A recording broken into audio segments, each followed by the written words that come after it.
आज के प्रश्नों पर हम लोग आते हैं। और पहला सवाल है, भारत के राष्ट्रीय गीत के रचयिता कौन हैं? कौन हैं?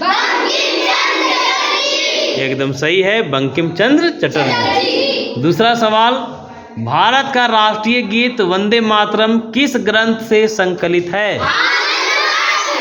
आनंद मठ। एकदम सही है, आनंद मठ। चलो हम लोग तीसरे सवाल पर आते हैं।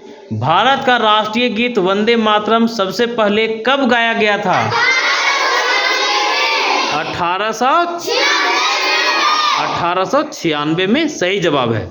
चलो अगले सवाल पर हम लोग जल्दी से आते हैं। भारत का आदर्श वाक्य क्या है? आदर्श वाक्य सत्यमेव जयते है। एकदम सही है। चलो अगले सवाल पर आते हैं। सत्यमेव जयते कहाँ से लिया गया है? मुंडकोपनिषद से। कहाँ से लिया गया है? सही है, मुंडकोपनिषद से लिया गया है। चलो अगले सवाल पर आते हैं। राष्ट्रीय प्रतीक कहाँ से लिया गया है?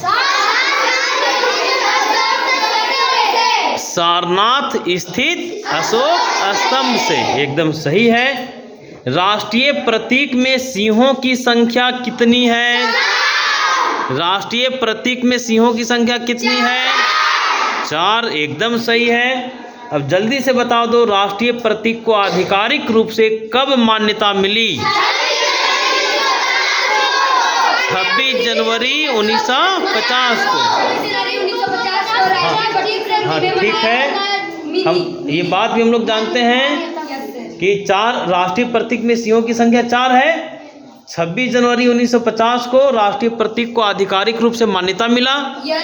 और सारनाथ स्थित अशोक स्तंभ के सिंहों को 26 जनवरी 1950 को राष्ट्रीय प्रतीक के रूप में मान्यता मिली है।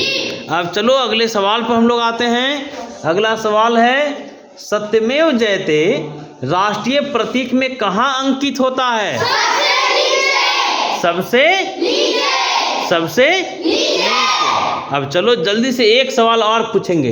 भारत का राष्ट्रीय गीत वंदे मातरम सबसे पहले कब गाया गया? 1896